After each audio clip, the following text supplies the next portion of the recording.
Okay, so today I want to talk to you about activity 3. So, this learning target says that we are learning to angle our evidence to convince our audience of our claim. So, you've probably haven't heard that term before, angling your evidence. And that's because it is a tougher skill to do than just have evidence or to include evidence. So, angling your evidence is kind of the next step towards making our argument piece even stronger.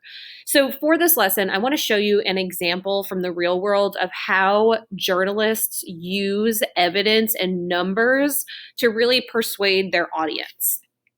So, I went to CNN.com. I was just looking for, something about COVID where I could kind of explain how people angle their evidence. And I came across this article, which was really great. I think it was written on last week. So it says studies estimate U.S. COVID-19 infections may be 4 times higher than reported. So immediately that's a hook, right? Because they're trying to draw us in. They're saying, wow, there's 4 times as many people who have had it than we think have had it based on this study. So then I start looking at some of the evidence that they provide and seeing how they manipulated it or just how they phrased it to make it seem like a big deal. So I'm going to read the first part to you. COVID-19 infections in the U.S. may have been 4 times higher than the number of cases reported, with 1 in 7 U.S. residents infected by mid-November, according to a new study. So the first thing I want you to notice is this statistic right here. 1 in 7 U.S. residents were infected. Notice they did not just say a number. This number of people were infected by mid-November. That is not as strong of a claim as 1 in 7 US residents. This smaller number makes it feel more personal to you than putting some gigantic number of people who were actually infected. So what they actually did with this piece of evidence was they looked at how many people had infections, had COVID by mid-November and divided it by how many people are in the United States. And they came up with this number 1 in 7 US residents, which really stands out to you, right? More than just this big number would have. So that was one of the ways that they manipulated their evidence that I thought was really it strengthened what they were trying to say.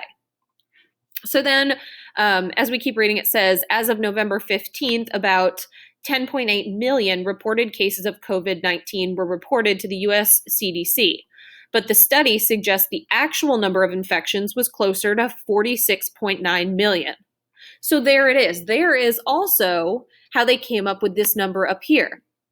So what this study or what this journalist did was they took this number. This is how much was reported, but this is the actual estimate of how many people had it. So that means that if you times it by 4, you'll get this number. So that's how they came up with their headline, which again was just taking the evidence and kind of manipulating it in their favor so that it makes it seem like a bigger deal, right? So this is what we can do with our evidence is to you don't have to just copy and paste from a website. You can manipulate it a little bit so that it seems stronger than it might be. So here's another example. Let's look back at the bell ringer. This number, I wanted you to tell me what the difference was between 8 out of 10 people or saying 80%.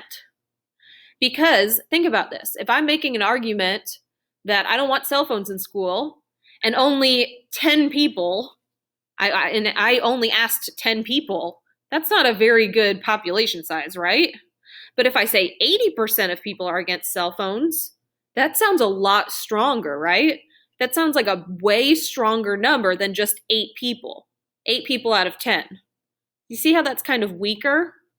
So I used that kind of same line of thought when I was taking my evidence through this spectrum here, to take it from just the fact that I have all the way up to this really strong statement. So make sure you check that out today and then look at your evidence and see, is there a way that I can angle this in my favor so that it sounds really strong?